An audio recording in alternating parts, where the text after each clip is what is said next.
Teresa here, and I am in Studio City. It's actually near my home, and I am in the underwater depot.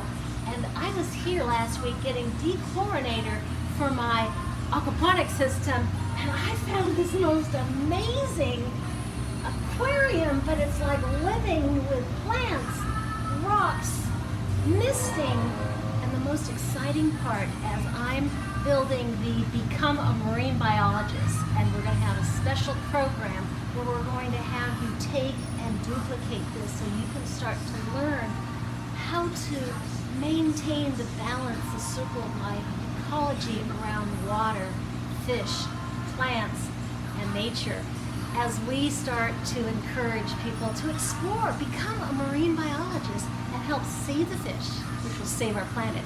So here at the aquarium, the thing that got me so excited is not only do you have to learn how to make sure the plants get the nutrients it needs, the misting, I don't know what the misting's about, but we're going to ask one of the guys that's here.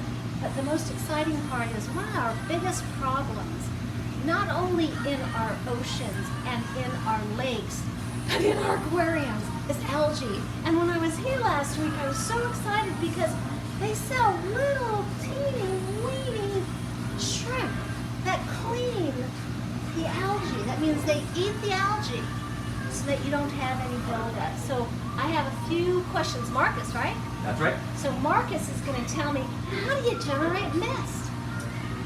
Mist, so the misting itself is actually, we have a reservoir down there. Okay. There's a small container filled with reverse osmosis deionized water, and we take that filtered water and we pump it through this these tubes right here, and then they go through those misting little spouts, and then that happens about once an hour. Once an hour, so you have it on a timer.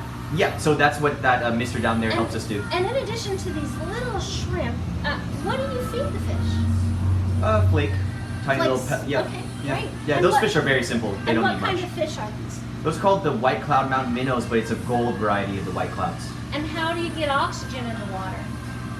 Well, that's actually a pretty interesting question. Oxygenation enters through the water at the surface.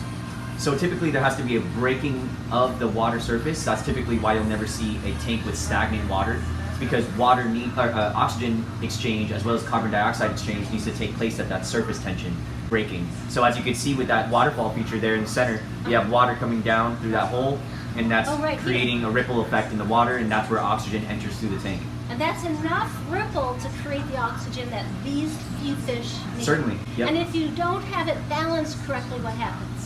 Well, The with fish die, the plants die. yeah, and exactly right. Yep, imbalance leads to it's not sustainable at that point. And then how about if you don't understand how to keep the balance, and you get too much food, not enough oxygen, how do you know those things? Is that what you guys Testing do? the water. Yeah. Testing the water.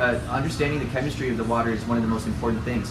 One thing that you mentioned earlier was that algae, is such a bad thing. The truth is that algae itself is not bad. If you were to test water, even if it was a green water tank, that's actually a style, a variety of tank. It's algae infested, right?